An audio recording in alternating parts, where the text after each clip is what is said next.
萧玉衡，你会为了帝王之位杀了我吗？无论发生什么，你都要相信为父。即便是天塌下了，有为父给你顶着；即便世间众人与你为敌，为父也会为你手持卷刃，终不悔。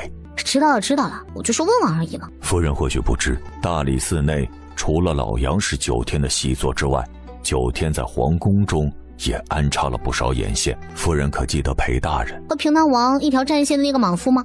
也是奇了怪了，平南王死了之后，这个裴大人不仅没有被牵连到，反而还升官了。这里面是不是有啥猫腻啊？在平南王身边的裴大人就是萧景瑜安插的眼线，在萧景瑜身边的裴大人是9天安插的眼线。感情裴大人他是一个拥有2层间谍身份的人。这么说，你和萧景瑜早就知道一切？萧玉衡点着头。这段时间他与萧景瑜商议之事，大部分都是关于9天安插在萧国眼线的事情。二人列举出了一个名单，上面罗列着朝堂内的大部分细作名字，其中包括着大臣、宦官、宫女以及后宫的李贵妃。李贵妃也是9天的人，要不要这么刺激啊？萧景瑜可真是够可怜的，明知道对方不怀好心，还天天面对着李贵妃的那张脸。他倒是小看了萧景瑜了。还有一件事情，夫人或许会更感兴趣。什么事儿？神神秘秘的。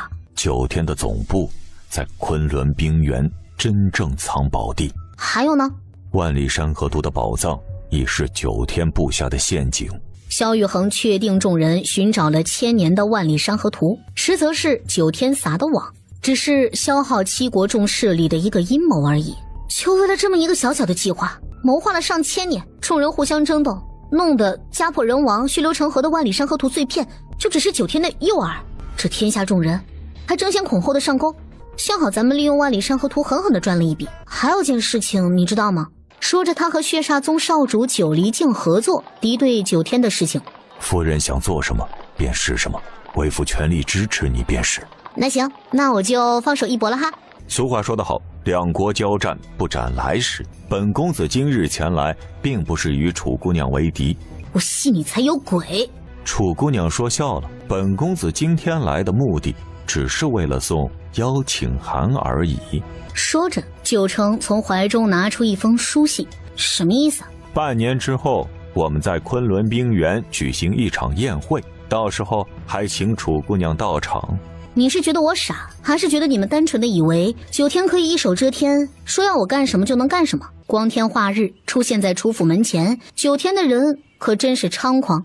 本公子只是来传达消息的，至于楚姑娘是去还是不去，还希望楚姑娘慎重考虑之后再说也不迟。不过给楚姑娘考虑的时间只有5天。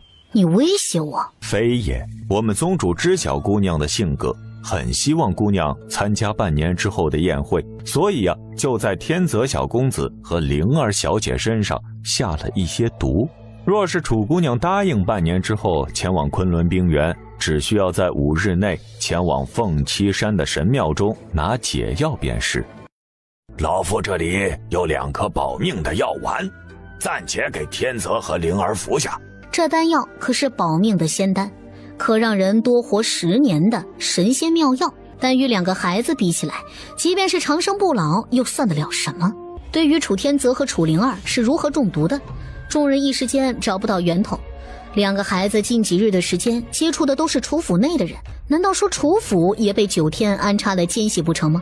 应该没有这种可能啊。夫人放心，有为夫在，孩子一定不会有事儿的。这话你也好意思说出口？孩子就在你眼前，还被人下了毒，你这个爹怎么当的？等拿到了解药，说什么老子也要带着他们娘仨回漠北。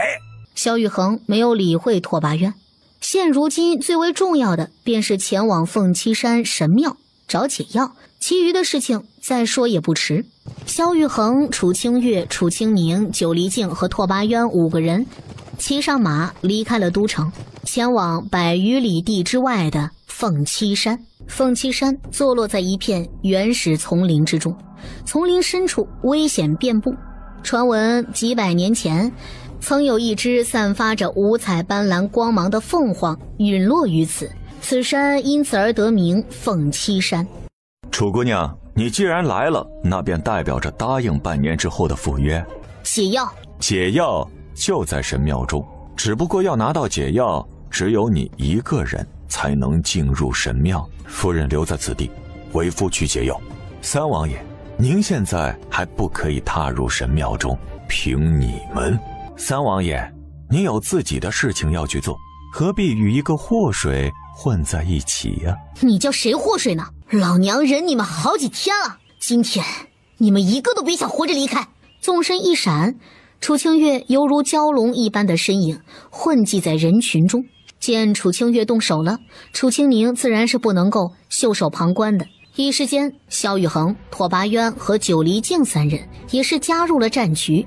很快的，九天众人死的死，伤的伤，解药在什么地方？杀了我又如何？还不是被九天耍得团团转。解药在哪里？楚清月，你的出生就是一个错误，会带给七国无穷无尽的灾难。你这个灾星是祸国之源头。楚清月手中长剑刺入九成的心脏。神庙并不复杂，只有一个空旷的大殿，能藏东西的地方并不多。可楚清月找了整整2个时辰的时间，还是没有找到解药丝毫的踪迹。外面的大雨顺着神庙屋顶的缝隙一点点地滴落下来，正巧滴落在楚清月的脸颊上。抬起头，楚清月看着屋顶，凤眸瞬间亮起，在上面藏着解药的木盒子果然就在上面。楚清月想要将木盒子拿下来的瞬间，在暗中的机关被触发，10几支弩箭以极快的速度飞射而出，眼见着就要刺入楚清月的心脏。说时迟那时快，萧雨恒纵身上前，将楚清月护在怀中，用身体抵挡住了10几支的弩箭。萧雨恒，萧雨恒，为夫没事儿，夫人别担心，解药拿到了就好，别哭，为夫没事儿。都是我的错。楚清月将一颗丹药塞进萧雨恒的嘴里，费劲地将弩箭从他的身体里拔出来。在毒素的侵蚀下，萧雨恒早已经失去了神智。是死是活，就看今晚了。你看见了，也应该知道你和萧雨恒之间的差距。老子怎么就和萧雨恒有差距了？在弩箭射向我长姐的那一刻，你和萧雨恒距离我长姐最近。萧雨恒不顾自己的生命，誓死也要保护我长姐的安全，而你却是犹豫了。当时发生的一切，楚清宁都看在眼里。明明拓跋渊更加有机会救长姐，却终究是晚了一步。如果拓跋渊在第一时间上前，不仅长姐不会有事儿，萧雨恒更不会因为以身护着长姐被弩箭射中。拓跋渊，我一开始只认为你是爱慕我长姐的没长脑子的蛮子，现在看来，你还是一个极其自私的混蛋。楚清宁的话让拓跋渊沉默在原地。一旁的九离镜下垂的眸光冷冷地看了一眼拓跋渊和楚清宁，眼中的神情不知是在嘲讽还是什么。楚清月一夜没有合眼，提心吊胆了1个晚上的他终于破涕为笑。萧雨恒，你没事就好。叫相公。好好好，只要你没事，我叫你什么都行。相公，相公，相公。醒了就好。萧雨恒受了重伤，楚清月自然是不能够丢下萧雨恒一个人在凤栖山的，便将解药交给了九离镜、拓跋渊和楚清宁3人，让3人以最快的速度将解药带回到楚府。凤栖山外围的边缘，刚刚出了原始森林的楚清月和萧雨恒遇到了来往的牛车，好心的老伯搭载着2人朝着最近的城镇走去。敢问掌柜的，这落霞镇有什么大事儿发生吗？附近的几家客栈都没什么店了。一看2位可就是外地人呐，咱们落霞镇的张员外家可是得了一件宝贝，传说那是神明遗落在人间的珠子，叫啥天什么珠啊？哎，这不少人啊纷纷赶来落霞镇，就是为了这个珠子。宝贝？哎呀，我也是听说张员外家的儿子从昆仑冰原回来，找到了不少好宝贝。2位贵客要是想吃什么，吩咐小二就可。你们说张员外家得到的那个珠子会不会是天明珠啊？极有可能。哎，都说昆仑冰原出事儿了之后呀，宝藏散落的到处都是，没准呀张员外家的那小子走运找到了天明珠。如果真的是天明珠，那可就了不得了。哎，你没看到了，蓝家江家的人也来了，10大家族的蓝家江家。不然呢？而且我还听说一件事情，蓝家这次来落霞镇可不仅仅是为了天明珠，还有别的原因呢。啥原因啊？你们可知蓝家发现了一处宝藏，虽然和万里山河图宝藏没有什么关系，可那宝藏就在凤栖山中。凤栖山有宝藏，他怎么不知道啊？一抹狡黠的笑意浮现在唇角，即便不说什么，萧玉衡也看得清楚他眼底的笑意为何。所谓的天明珠就是寻寻常常的玻璃珠吗？不过就是型号大了一点而已，和天明珠没有半毛钱的关系。夫人莫要担心，为夫已经命人去寻找天明珠的下落了。没担心，就是有点失望。蓝之年、江源，三王爷，楚清月，两位公子这是要去凤栖山寻宝吗？凤栖山可是个危险的地方，毒蛇猛兽遍布不说，你们要想寻找到宝藏的话，最好是要小心9天的那些人。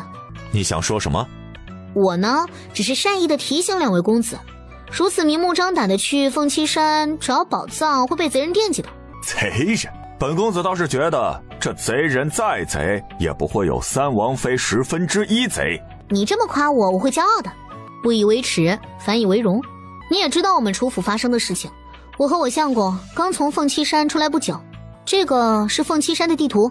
楚清月很是好心的告诉蓝之年和江源，凤栖山的危险可不是一般等级的危险。你想趁火打劫？你这话说的让我很不爽哎！楚清月就是要趁火打劫，就是要狠狠的宰蓝之年和江源一笔。凤栖山他们是不打算去了，手里面的地图也没啥用，与其扔了，倒不如榨干凤栖山地图的最后一丝价值。我知道两位公子做了完全的准备，但我们可是过来人，我相公都受伤了，更何况是两位细皮嫩肉的公子。放心，我的价格绝对公平。月色下，楚清月晃悠着凤栖山的地图，并且告知蓝之年，他可是在地图上做了详细的标注。怎么样，想好了吗？蓝公子和江公子若是不喜欢的话，会有不少人争抢着凤栖山的地图的。多少钱？好说好说。楚清月伸出了5根手指头，蓝之年气得牙根痒痒，但某女人的价格已经给出来了，为了不让这张地图落在别人的手中，蓝之年只能咬着牙狠心的给了楚清月1沓银票，一手交钱一手交货。蓝公子真是有钱啊，我原本只想要500两，没想到蓝公子出手如此之大方。楚清月，你是故意的。多谢蓝公子赏赐，我就不打扰两位公子寻宝了哈。因为萧玉衡身上的伤，二人在落霞镇休养了3日的时间。第4日准备离开落霞镇之时，却被蓝家的人叫去了落霞镇的一处别院。什么？蓝之年挂了？三王妃，您就别咒我们家公子了。随行的蓝家侍卫认识楚清月，他们也是在万般无奈之下找到楚清月来帮忙。话说你们叫我来是要做什么？回三王妃的话，我们家公子昏迷不醒，如今江公子又不知下落，还请三王妃救救公子。大哥，你是不是搞错了？我是法医，不是人医。三王妃，眼下我们只能找您了。蓝之年伤得很重，而且都伤在了5脏6腑，熬不过蓝家的侍卫，楚清月只好先给蓝之年做了一些简单的处理，并且让蓝家的侍卫去找医师来。不多时，老医师被蓝家侍卫拎着来到了内院，整整2个时辰的时间，老医师这才离开房间。老夫已经给这位公子诊治了，小命虽说是保住了，但伤得太深，没有2、3个月是恢复不来的。再者，公子的伤虽然无大碍，可以恢复，但是公子身体里所中的毒，还属老夫无能为力了。他是落霞镇最好的医师，什么疑难杂症都不在话下，就算是都城的一些医师也比不过他。但这公子身体里面的毒已经是延伸到了5脏6腑之中，若是没有特效药的话，等醒来之后也将会半身残废的终其一生。不知老医师可知晓他身体里面所中的是何种毒素？若是准确来说，公子所中的毒应该是木中特有的一种植物的毒素，当人接触到含有毒素的植被汁液之时，那种毒就会慢慢的渗透在人的血液之中，游走全身各处。老医师描述着蓝之年中毒的症状和中毒的原因，并且准确地推断出来蓝之年是在什么地方中的毒。用老医师的话来说呢，只有在贵族的墓穴之中以大量的尸体来滋养，才能孕育出那种邪恶污秽的植物，从而使盗墓者深陷其中，葬身于此。也不是没有解毒的法子，只需要18种名贵的中草药炼制而成的解毒丸，方可清除公子体内的毒素。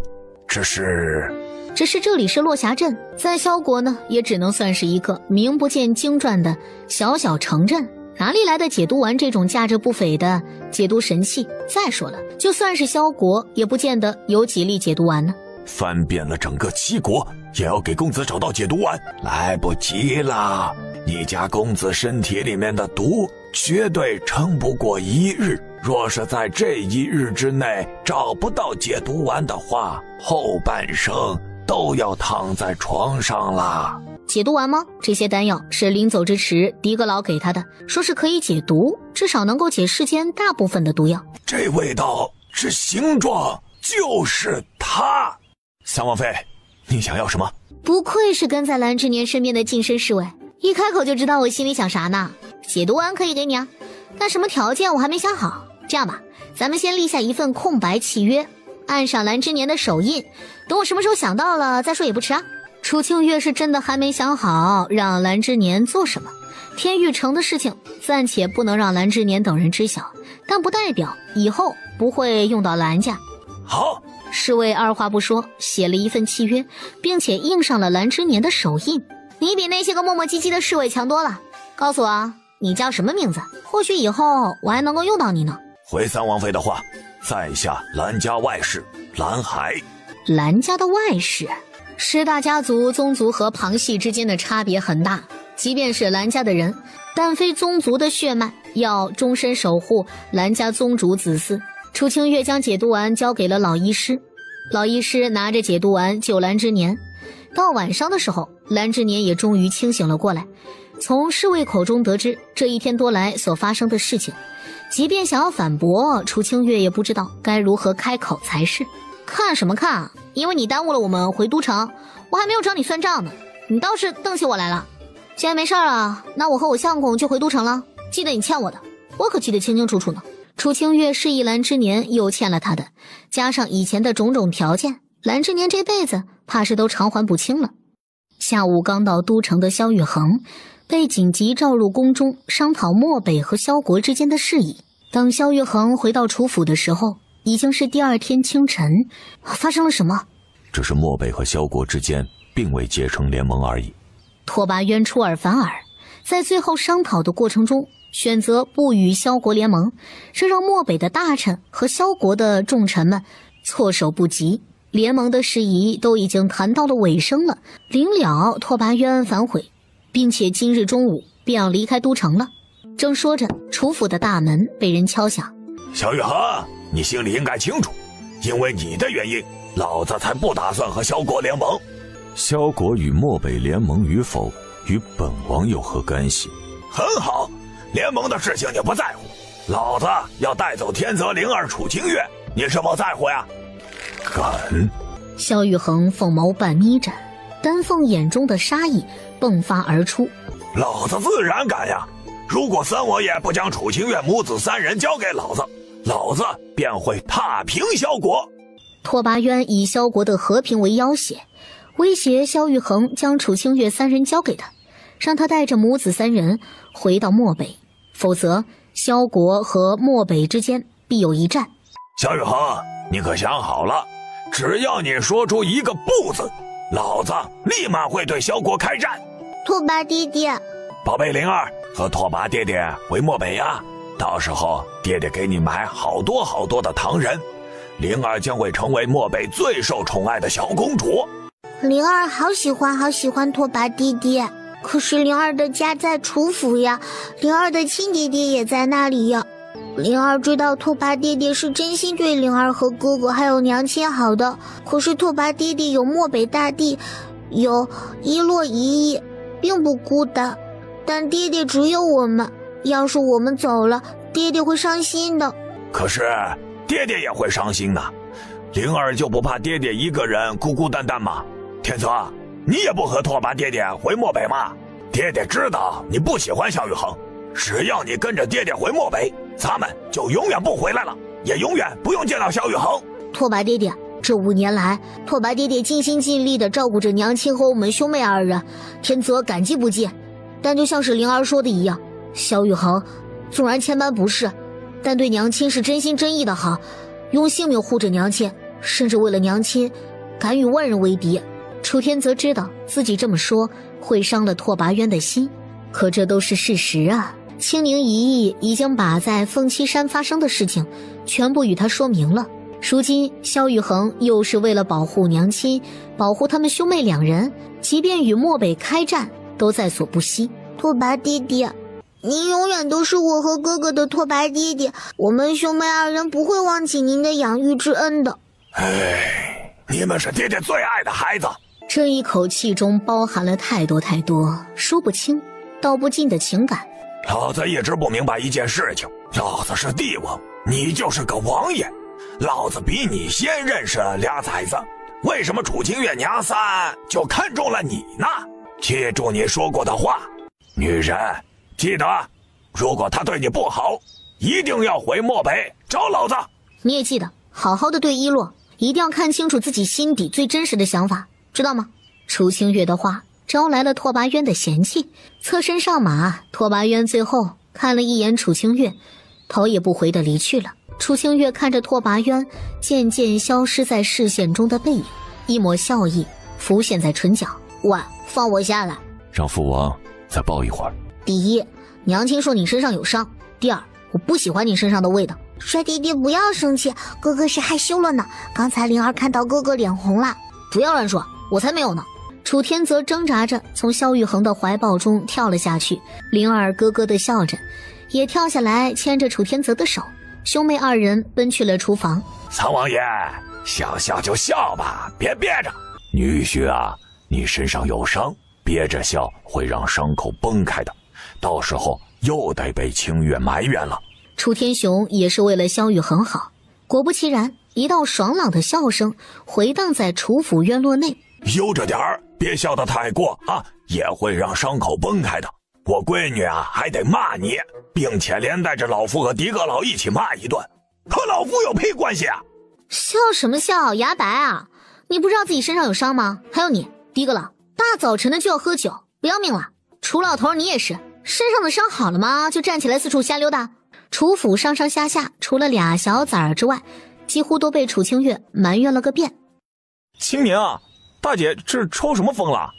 不知道，可能是心情好。不都是心情不好骂人吗？怎么心情好还骂人呢？因为她是我姐。大哥，你够了吧？这点事儿至于乐到现在吗？夫人有所不知，直至现在，每每回味起天泽与灵儿的那些话语，为夫心中甚是温暖。哎呀，行了行了，知道你开心，赶紧睡吧。你身上还有伤，早点休息。夫人，你可看清楚天泽当时的神色？为夫清清楚楚地看到那小家伙眼中的坚定。大哥，我求你了，半夜了你能不磨叽了吗？我求你了呀！楚清月算是服了萧玉衡了，多大点屁事儿啊，用得着从早说到晚上吗？一日，楚府的门被人敲响。霍大人，来楚府有啥事儿吗？本官刚刚归来，正巧路过楚府，便来看看。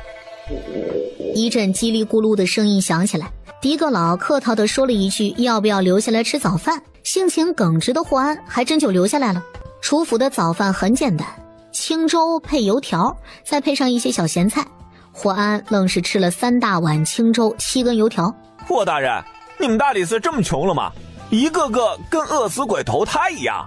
小侯爷说笑了，本官1日1夜滴水未进赶回都城，正巧路过楚府，狄阁老又留本官用餐，方才吃多了一些。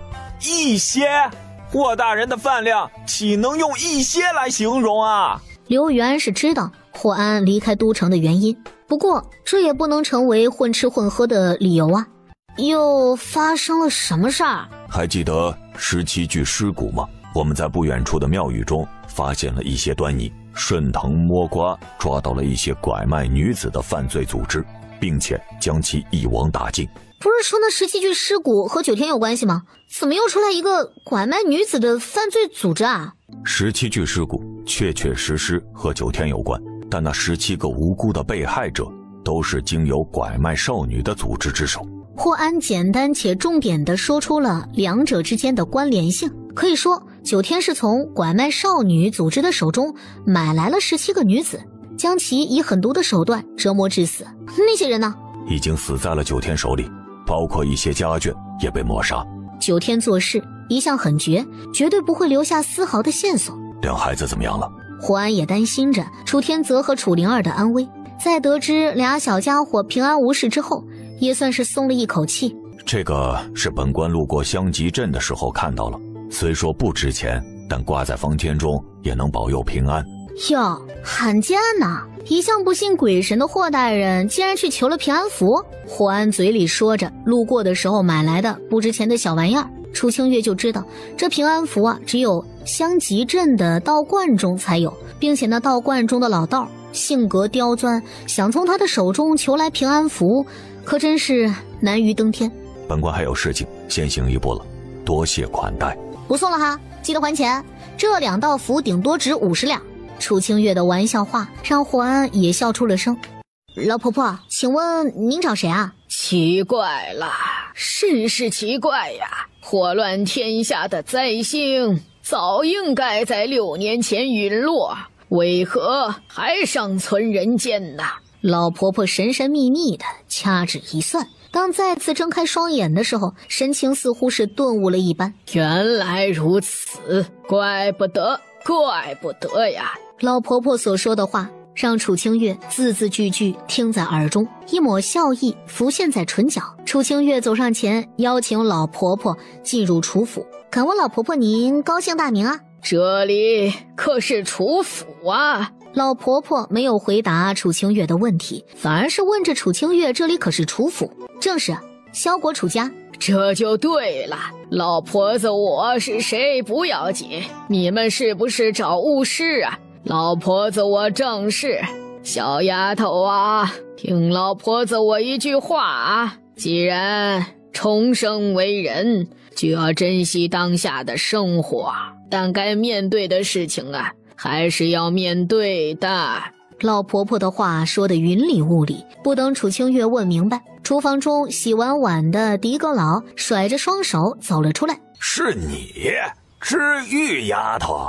第二个，老婆子我今年都60有3了，您就不能别再叫我知玉丫头了吗？狄阁老，你们认识？自然认识呀，老夫给你们介绍介绍。在狄阁老的介绍中，楚清月这才明白，原来眼前的老人是名动四方的知鱼大巫，也是雪国的第一巫女。只不过许久之前，知鱼离开了雪国，游历四周，不知去向。而且知鱼婆婆更是知微老人的亲妹妹。当年知微老人和狄阁老闯荡江湖的时候，可是很宠知鱼的。想想那还是几十年前的事情了，可一切都好像是发生在昨天呐。至于啊，你哥的事情，老夫已经知道了，人死不能复生，你呀还是要节哀顺变才好啊。多谢第二个，老婆子我看得开呀。生死有命，人又不是长生不老的神仙，即便是神仙也有自己的难，不是？倒是第二个，您怎么会住在楚府呀？这一点比较让知鱼意外。他收到消息的时候，本来是不打算理会这件事情的，但听说狄阁老在楚府的时候，这才决定出山。这个嘛，说来话长了，老夫现在可是清月丫头的爹爹，趁我不在就占我闺女的便宜。什么爹爹？你就是一个在楚府蹭吃蹭喝的老不死的。早就听闻知玉女的大名，今日一见，果然不同凡响呀。客套了，那都是江湖人瞎掰的。倒是今日见到了你，老婆子我才是荣幸之极呢。有劳知遇大巫千里迢迢赶来楚府为我二女儿治病。楚天雄仍旧客套地说着，可心下却是犯了难了。一旦驱除了现在的楚清宁，以前的清宁是否还会回来？如果出现了什么意外，他的清宁该怎么办才好？楚先生，我看你眼神犹犹豫豫，似乎还未早决定吧？确实没有下定决心。这样吧，老婆子我要在这都城住上一段时间，这段时间里面你们好好考虑，若是想通了的话，就去找老婆子。知鱼大巫给了三人一个地址，他最近会在这家客栈中，至于一切的花销，自然要楚府报销了。多谢知遇大巫，您尽管放心的去住便是。知鱼老婆婆和狄个老聊了一些关于雪国的事情后，便起身离开了楚府。相公，我怎么办才好啊？夫人莫要懊恼，遵从内心。是想要以前的天真烂漫的清宁，还是想要现在有自保能力、为人冷漠的清宁呢？我都想要。长叹一口气，楚清月感觉自己真的是要疯了，要如何选择才好呀？不仅如此，白日里知鱼大巫和他说的那一番话，一定是另有隐情的。而且知鱼大巫准确地说出了他6年前的一劫，那是原主身死，他的灵魂寄托在这具身体上的事儿。夫人在想什么？在想一个很严重的问题。楚清月噌的一下站起身，在书房翻找了一会儿。还记得这道符咒吗？凤无心说我命中有一劫，这张符咒可保我一命。今日知鱼大巫只说了我命里有劫，要顺从本心便可逢凶化吉。一个人说也就罢了，但两个人的话基本上都相同，即便是不信鬼神，他也免不了要敬畏。况且他还是以灵魂的方式穿越到了这个时空来的。封建迷信自然是要不得，可是有一些科学无法解释的事情太过神秘，不行，我得把这张符带在身上才好。无论发生什么事情，为夫都会在你身边，有为夫在，夫人莫要担心。我当然相信我的相公会时时刻刻的守护在我身边，守护着我和孩子们，但带着这玩意儿也不占地方，图个安心嘛。长能耐了，知道动手了？就因为知微老人的一个预言，你们就大打出手了？小孩子啊！不是，闺女，你听爹爹解释啊。楚天雄先道出了自己的委屈，说着二人吵架的原因可不仅仅是因为知微老人和知鱼大巫的事情，而是因为楚清宁和楚清月二人的娘亲。跟我娘亲有什么关系吗？清月丫头，老夫来说，这件事情还要追溯到你没出生的时候，那时候老夫正值盛年，当年和你娘亲交好。交好个屁呀！你不怀好心就是不怀好心。狄个老没有理会楚天雄，继续说着当年之事。在楚清月还没有出生的时候，其实在雪国之时，林素问和楚天雄就见过知微老人了。那时候的知微老人便给林素问占卜，说他命中有劫，会因为孩子而死，并且2个孩子都不会是凡物。但林素问与楚天雄之间已经有了爱情的结晶，又怎么会因为知微老人的话将孩子打掉？于是乎便生下了楚清月，随即在几年之后又生下了楚清宁。也因为如此，林素问应验了知微老人的话，离开了人世间。这一切都还只是前因。当年在楚清月降生之时，天生异象，林家的人曾经出现在楚府门前，要带走楚清月。楚天雄将林家的人击退，在楚清宁出生之时，林家的人再次出现。林家的人？对，素问之所以会死，与林家的人息息相关。当年楚清宁出生的时候，林家派人来到楚府，想要将你们姐妹2人带走。当时的楚天雄以寡敌众，虽然击退了林家，但素问却也因为林家之人的惊扰，再加上生产之后的大出血，命丧于此啊！当然，这并不是让狄个老心生不满的原因啊，而是因为楚天雄竟然眼睁睁地放林家人离开，而且这么多年不曾对林家复仇。你懂个屁呀！素问的死不单单因为林家的关系。楚天雄说着林素问临终前说过的话，交代他要好好的照顾2个女儿，还有不要去对林家任何一个人进行报复。即便楚天雄满心的杀意，又能如何？妻子临终前的遗愿，他必须要做到。林家，我娘亲的娘家吗？林家的人为什么要带走我们啊？没什么，就是想让你认祖归宗罢了。楚天雄挥了挥手，很明显是不想谈论这个话题嘛。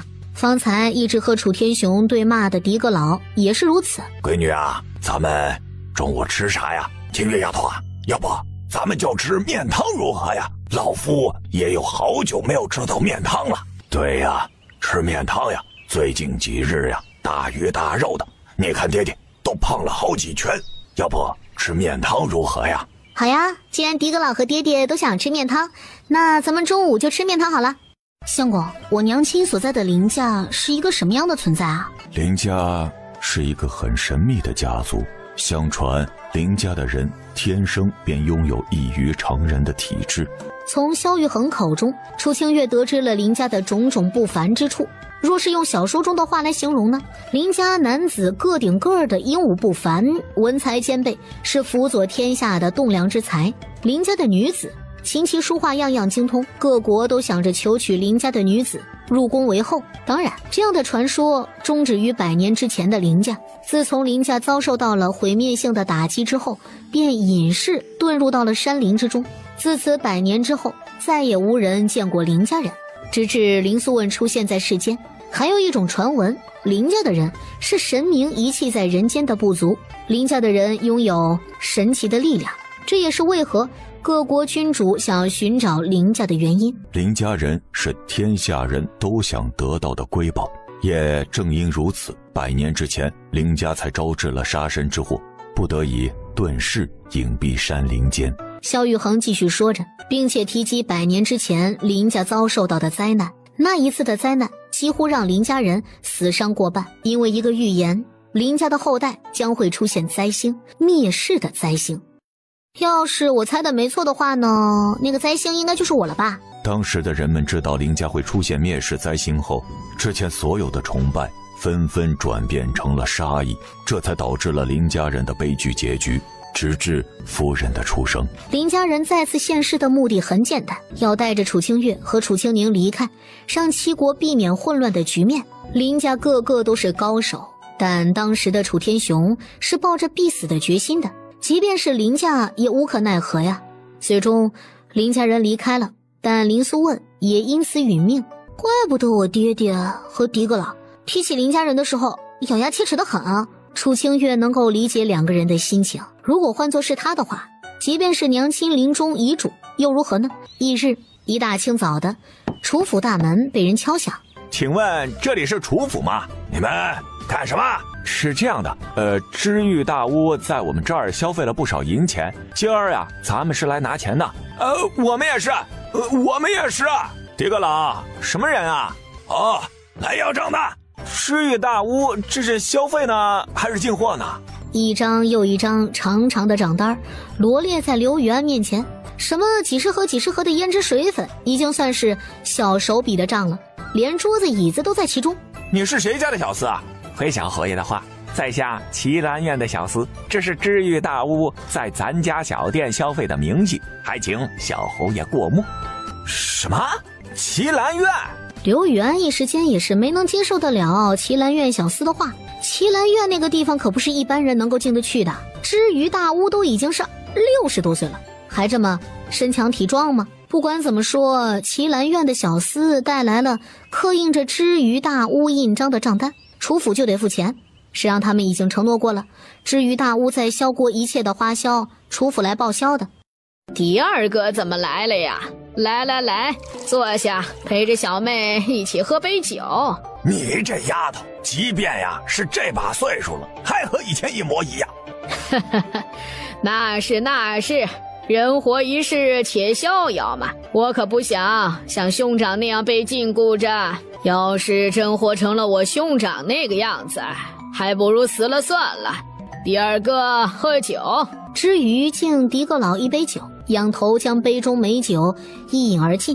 也是啊，知微那家伙要是有你一半的星星呀，也不会为情所困，终其一生不娶呀。那是，我兄长啊，就是被这世间的条条框框束缚住了，才会陷入其中无法自拔的。知遇和狄阁老聊着以前的事情，聊着他们还年轻时候所经历的一切。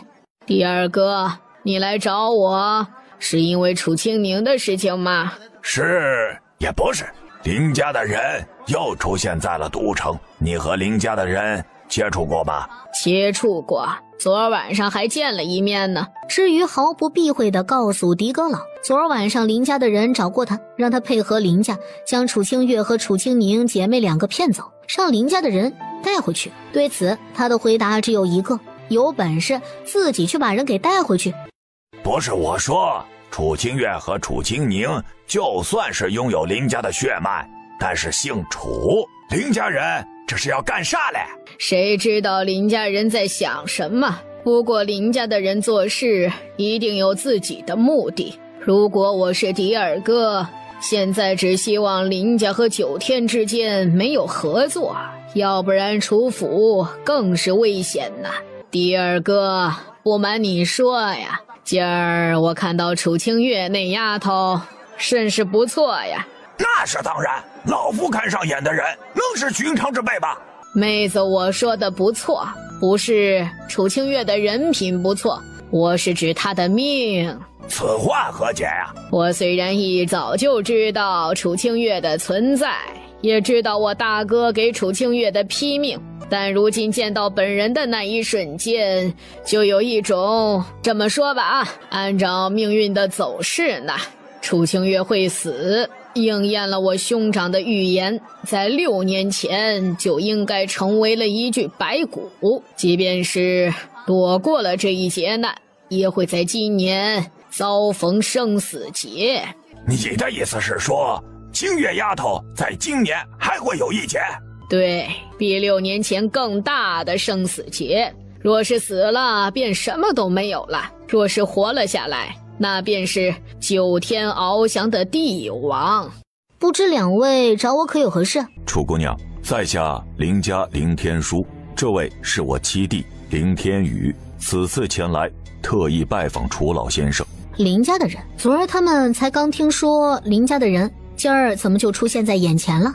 人已经来了，楚清月也不好将人赶走，毕竟是林素问的娘家人，也算是亲戚了。你们林家的人还敢出现在我面前，当老夫死了吗？楚老先生稍安勿躁，我与七弟此次前来，并非是与楚老先生结仇结怨。滚！不管什么原因，老夫都不想看到你，一眼都不想。楚天雄一眼也不想看到林家的人，下了逐客令。无奈林天书和林天宇兄弟二人只得离开楚府。楚姑娘，在下此次来到楚家，是有极其重要的事情与楚老先生商议，奈何楚老先生态度不善啊。林公子用错词了，我爹爹对你们的态度已经算是很和善了，如果是真的不善，你们根本就走不出楚府的门的。为了两位的身心健康，也为了让我爹爹能够安心养病，林公子还是莫要再出现在楚府为好。楚清月也是没有问林天书要说的事情是什么，林家的出现是个麻烦，楚府已经够麻烦的了，他可不想再多一个麻烦。关门谢客。今儿林家的人来楚府了吧？你怎么知道老夫是谁呀？手眼通天，啥事儿能瞒得了老夫的眼睛呀？你猜我今天去戏园子找知玉的时候遇到了谁呀？楚天雄笑着，不用猜也知道，看狄阁老的表情，不是9天的人，就是林家的人。猜对了，林天磊。林家嫡长子林天磊，未来接管林家的不二人选。林天磊说了什么？还是那些话呗，想让老夫劝说你，让他们林家的人带着楚清月和楚清宁姐妹2个离开都城，离开萧国，跟他们回林家。痴心妄想！你先别着急骂街，先听老夫说完你再骂啊！林家以9天的秘密作为交换，说是只要楚清宁和楚清月与他们回林家，林家不但可以保全楚府一干人等性命，还可以与之一起敌对9天。9天的秘密？对啊，林天磊只是浅显的说了一句，正因为这个秘密，9天的人才不敢动林家。如果俩孩子归回到林家，林家自然与楚府结盟。结盟个屁呀！老夫还不清楚林家那群人要做什么，应试了这么久，想借着清月和清宁出山，成为他们傀儡，任由他们操控，在这7国重新站稳脚跟。楚天雄对林家要做的事情太清楚不过了。100年之前，林家避世，世人早已经忘记了林家的存在。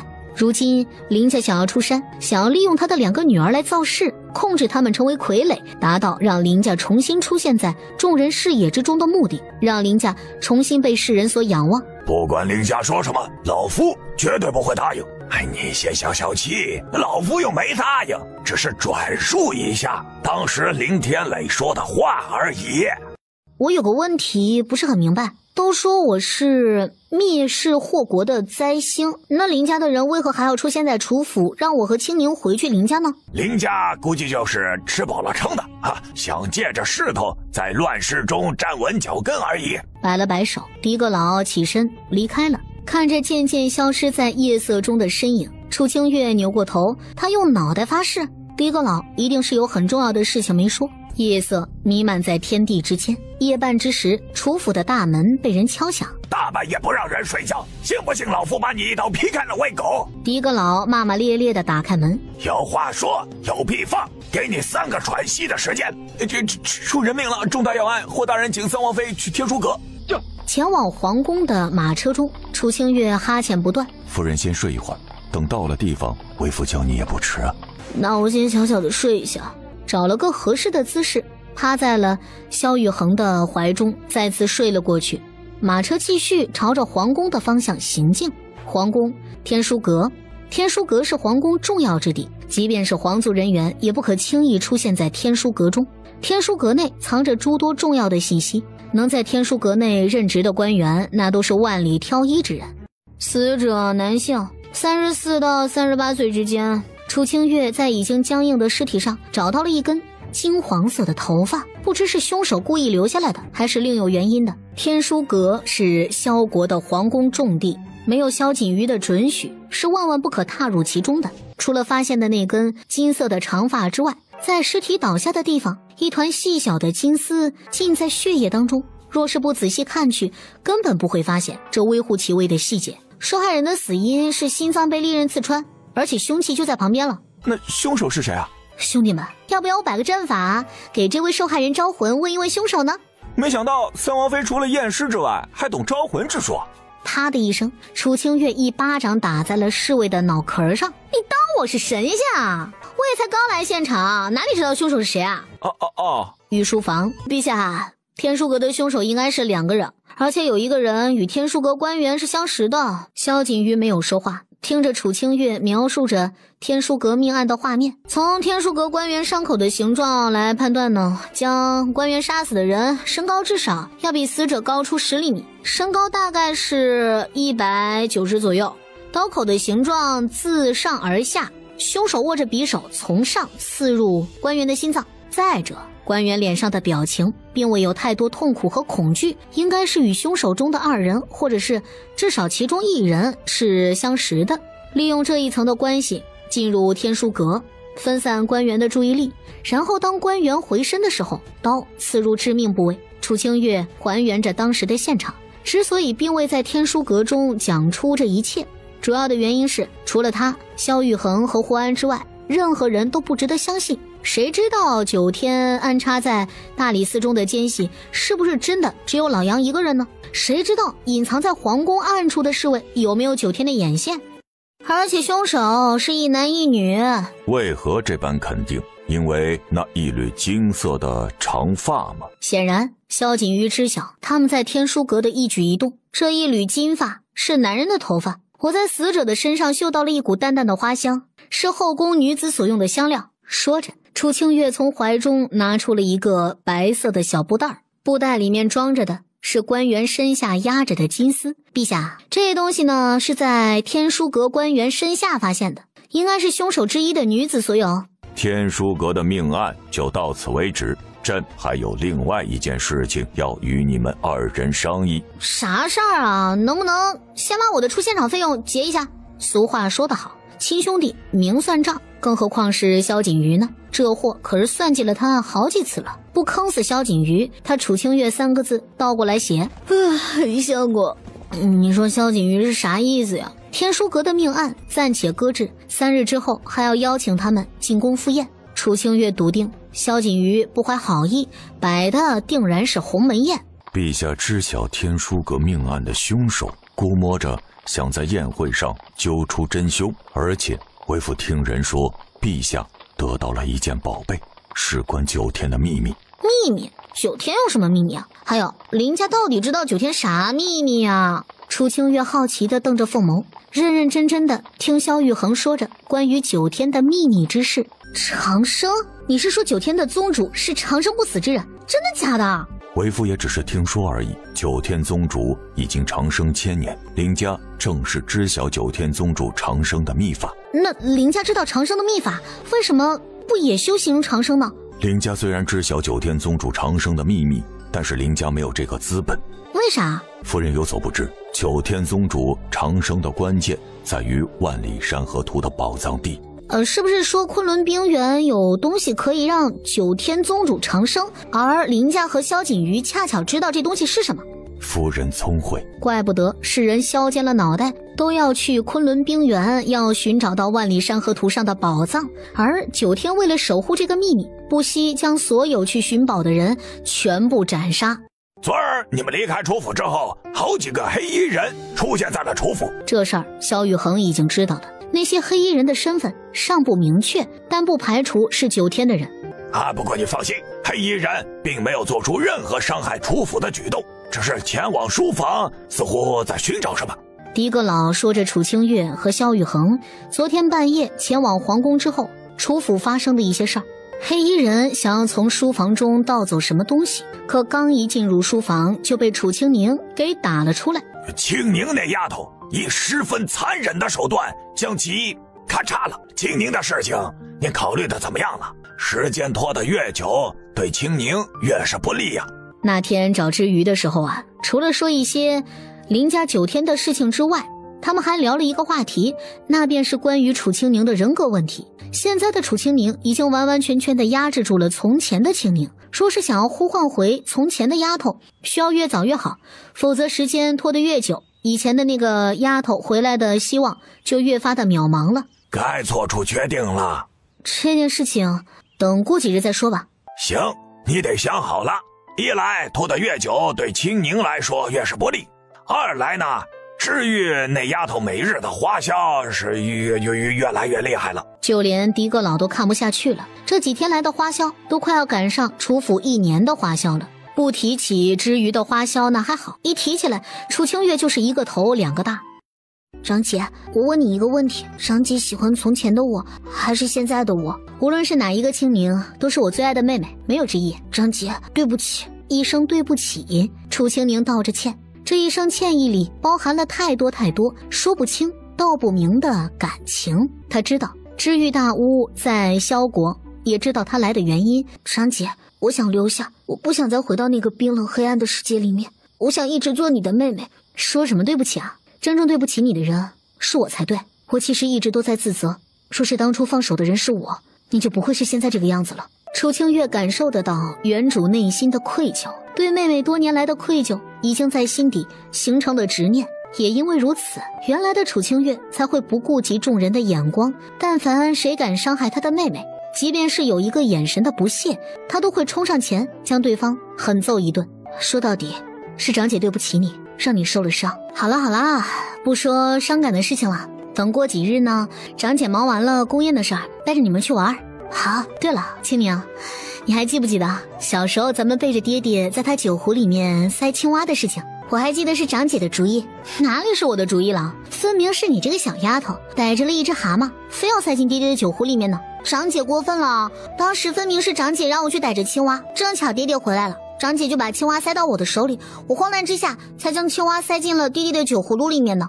就算这件事情是我的原因，那另外一件事儿可就和我没关系了。6岁那年，你说要缝娃娃，结果把针掉在了爹爹的衣服里。这件事情楚清宁没有反驳，那时候确实是一不小心掉了针进去，只不过不知道丢在了哪里，直到爹爹说屁股疼，姐妹2个说着小时候的趣事，这让暗处听八卦的楚天雄浑身肉疼。多灾多难呀！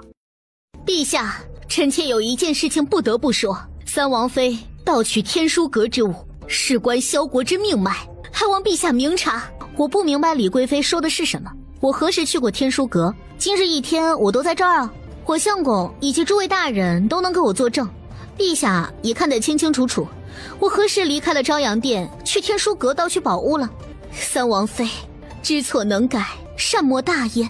本宫不想再看到你再错下去了。李贵妃可知污蔑本王妻子的下场？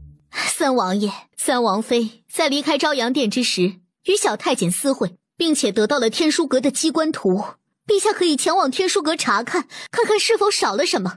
说着，李贵妃一步步地走上前，抓住了楚清月的手，手中的盒子也掉落在了地上。这就是证据，这是我从宫外带进来的小玩意儿。再说了，李贵妃，你空口白牙说我和小太监私会，你有什么证据？来人，将那个小太监带上来！侍卫们押着小太监跪在众人面前。陛下，臣妾此话句句属实，待您盘问小太监之后，便知三王妃是盗取天书阁宝贝之人。一袭龙袍的萧锦瑜细长的眸子半眯着，看着跪在地上的小太监，冷声地问着李贵妃所言可有此事。回陛下，李贵妃所言句句当真，奴才给了三王妃天书阁机关图，三王妃也从天书阁盗走了宝贝。证据确凿，来人，将人抓起来。陛下，您抓错人了，为何要抓臣妾？你应该抓的是楚清月呀！萧玉衡身后的楚清月叹了一口气，捡起地上的盒子，当着众人面前将盒子给打开了。而盒子里面根本就不是能够证明萧玉衡身份的第二件重要之物，只有一个铜板。他放进去的一枚铜板，应该是从天书阁大人死之后，这一切就只是个计策。当日天书阁案件发生之后，萧锦瑜曾经召见他和萧玉衡去御书房，三人便是在讨论要如何引出宫中9天细作的事情。无论是那天晚上离开皇宫的故意泄露信息呢，还是说今日之种种，都是计谋。听到楚清月说着今日的一切都是他们布下的局，李贵妃沉默了许久，才缓缓抬起头来。陛下，臣妾是真心待你。真心与否又能如何？两个人之间的立场不同，老杨也是如此，可终究他是9天的人。李贵妃知道自己再说什么也是无力回天了，被侍卫押送到天牢之前，只说了一句话：锦燕是无辜的。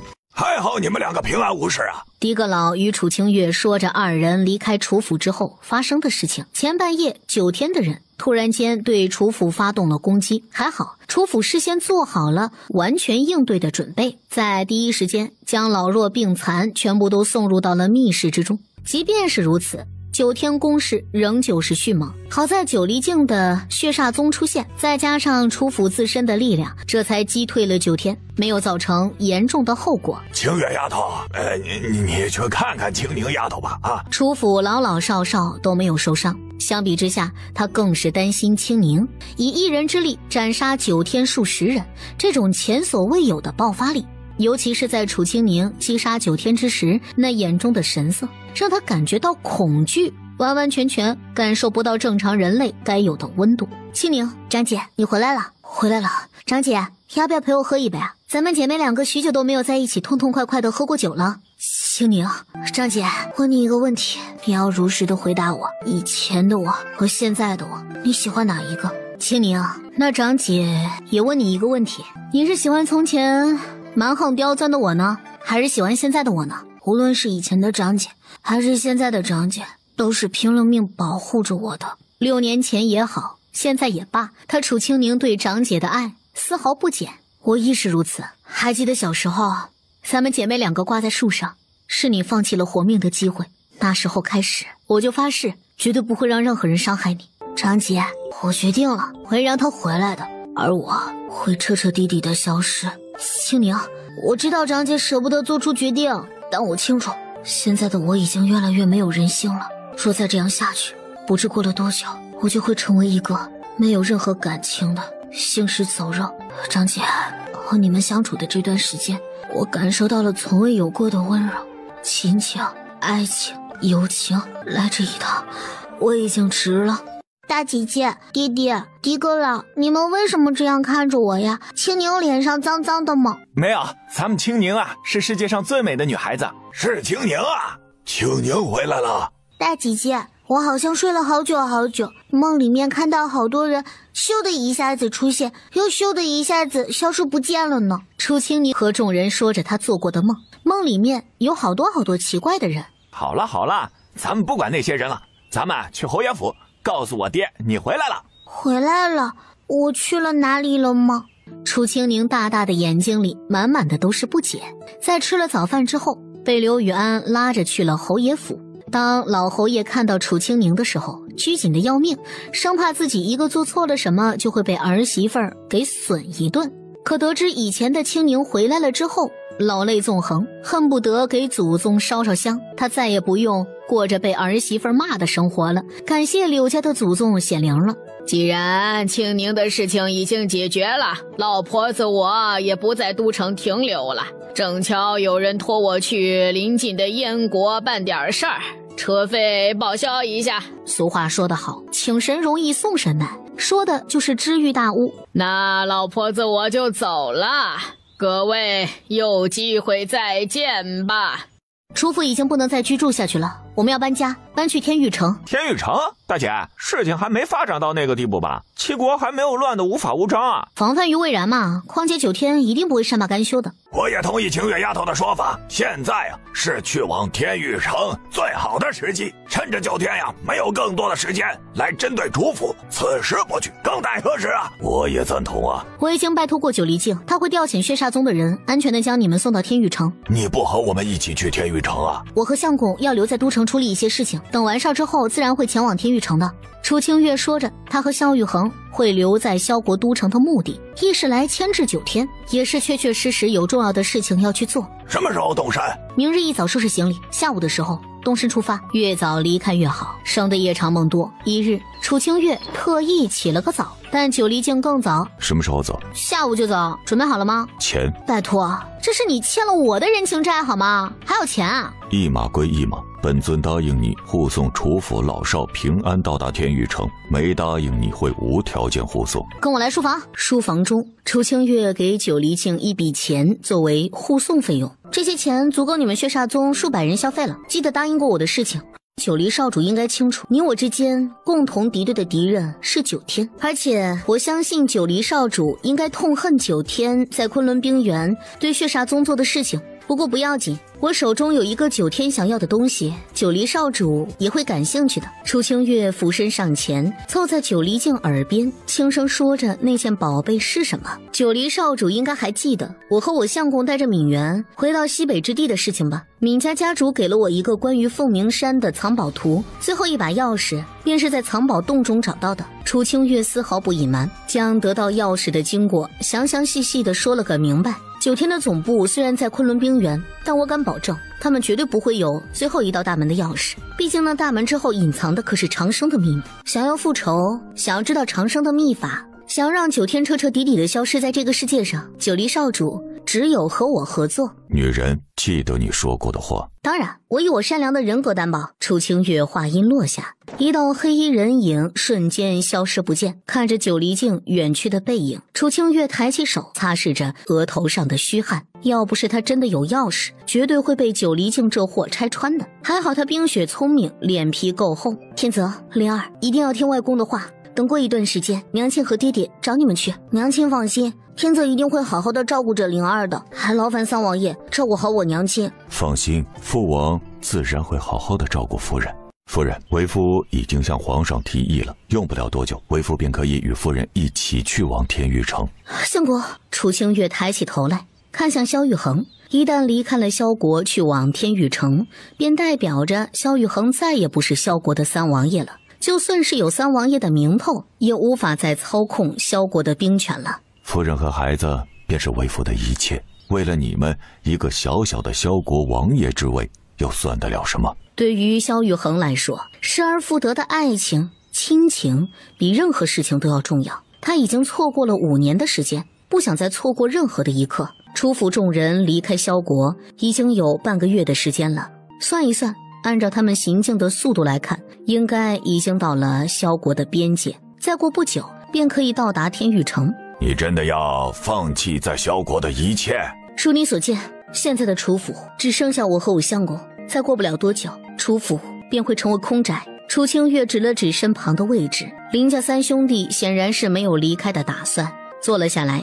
这孩子挺乖的呀，按照辈分来说，你应该叫我一声姐，也别管是堂姐还是表姐。他和林天磊、林天书、林天宇三个人一辈儿。